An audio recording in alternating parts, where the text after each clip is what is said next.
So we're at the home of Fiona Wright and the famous Tijuana taxi. Tijuana van. He is just the greatest guy in the world. Tell him that story. I haven't yet told him that story. Oh, how I met Neil. Okay, how I met Neil.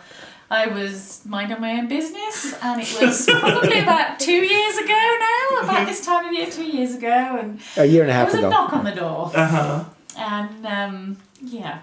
What was it? No, it was a little over a year ago. A little bit, because it was only like 2 weeks before we left. I needed a van. Have I only known you a I year? needed a van. Feels That's like a long time.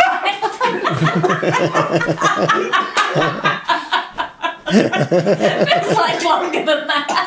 Okay. Yeah, we go back a long way. So anyway, there was a knock on the door, and I answered the door, and there's Neil standing there. It's like, is this is that your van parked by the other? Yeah. It's like, oh, is this like a foster home? It's like, no, just me and my kids. Like, oh, it's like, well, I'm looking for a van to go to Mexico. Like what? Okay, he's like, and possibly a driver too. How would you feel about going to Tijuana at Thanksgiving with your bus and driving some students down? Okay. And that was how I met Neil, and funnily enough, for some reason I said yes. Well, what did you say? You say, I've never been to Mexico before. And you know, we don't celebrate Halloween in England. No, Thanksgiving. We don't celebrate Thanksgiving in England. I would love to go to Mexico. Yes, I would love to go to Mexico. So I did try and check him out to make sure he wasn't some kind of like weird, creepy guy.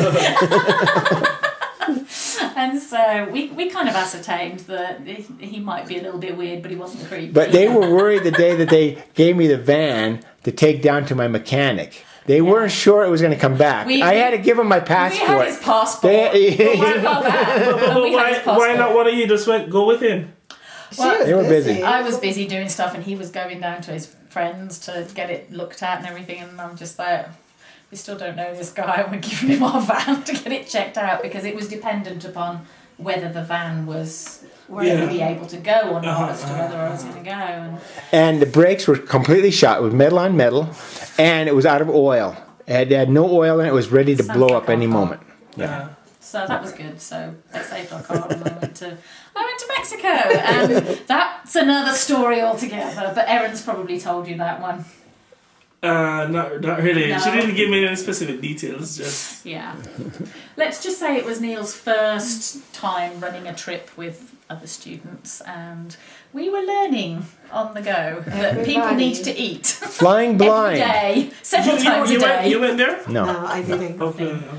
And so we were trying to sleep 40 people at SOS without any bedding, and and then we had to. Well, we brought blankets down. There were plenty of blankets. Not everybody even bothered to get the blankets. Well, they were the donations. Well, you can use donations if you're not.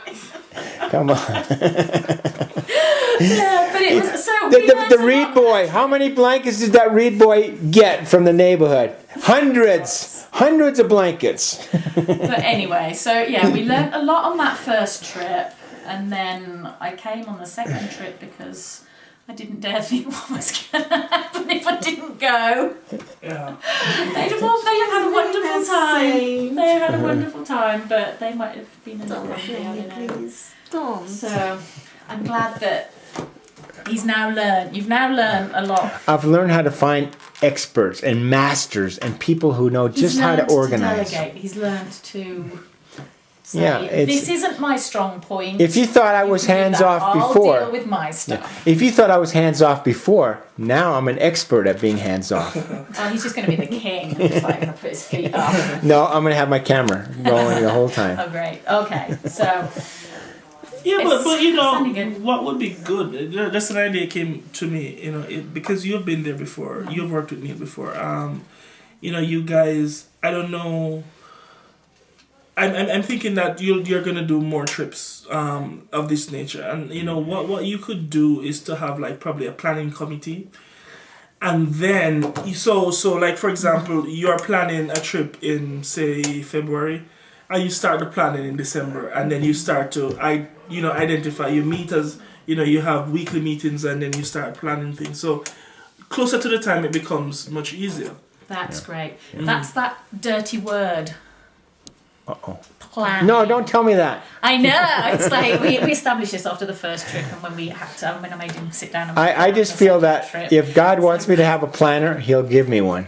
Okay, right, but it's still that's what I was saying. Planning. Yeah. And this is why I said this is what I told you, Neil. But so it's knowing, it's learning what different people's strengths are, and Neil is amazing at getting people together and starting things off and doing things and gathering and loving and serving and having ideas. Planning is not his strongest point. You agree? You Oh, I don't doubt that. I plan in my way. I plan for myself. No. Just accept it. Just accept it. Say yes. I'm not a planner. We've established that. Is it seriously only a year I've been here? Oh gosh. it's been like a long time. In 1 year, you've gone to Mexico twice, and you've seen me a dozen times, and yeah. I know. amazing. He even stalked me on Halloween. Oh. I tracked her down to her church, yeah, where they were having a Halloween dinner. Party. It's like, oh, hi, Neil. It's like, what are you doing here? Well, thanks, guys. I appreciate your support and your confidence in me. We have plenty of confidence in you in certain areas. I think just before I left, they were saying because it's winter now, lots of the Haitians are not used to the temperature. Okay. So they really need warmer clothes. So Okay. blankets, jackets, Socks. all of those things. Great. Okay. Oh, I've got a whole ton of coats that I can send out for kids at any rate because my kids are grown out of their coats. Yeah. So this is Okay. it. All right. So. That's perfect because people, when I send out, it's like, okay, what can I? Because I've got a lot of friends who like to help. And, they say, what do you need? And it's good to have a list of exactly. Is it better to buy the nappies and things, the diapers and things down there and the paper towels rather than transport them, or is it better to buy them here? It's probably better. The dollar just went. It depends on where it's cheaper because I'm not sure if it's cheaper here in the States or in Tijuana. That's what I'm thinking. I'm not sure because if we were going to take financial donations towards certain items and then buy them down there, then we don't have to actually transport them. Okay. But I don't know where they would, with the exchange rate and the costs. Well, I mean, it's better to get things donated because then we don't have to spend anything extra. But I wouldn't buy anything. The money donated instead of the items, then you don't have to with transport the money, everything. Because if you didn't have to take a van full of stuff, and you could buy stuff there. you could buy it there. So if you've got sort of like a van full of like 100 packets of nappies or diapers or whatever they are, and then you take in the fuel cost for the van and all that kind of thing to take it down there.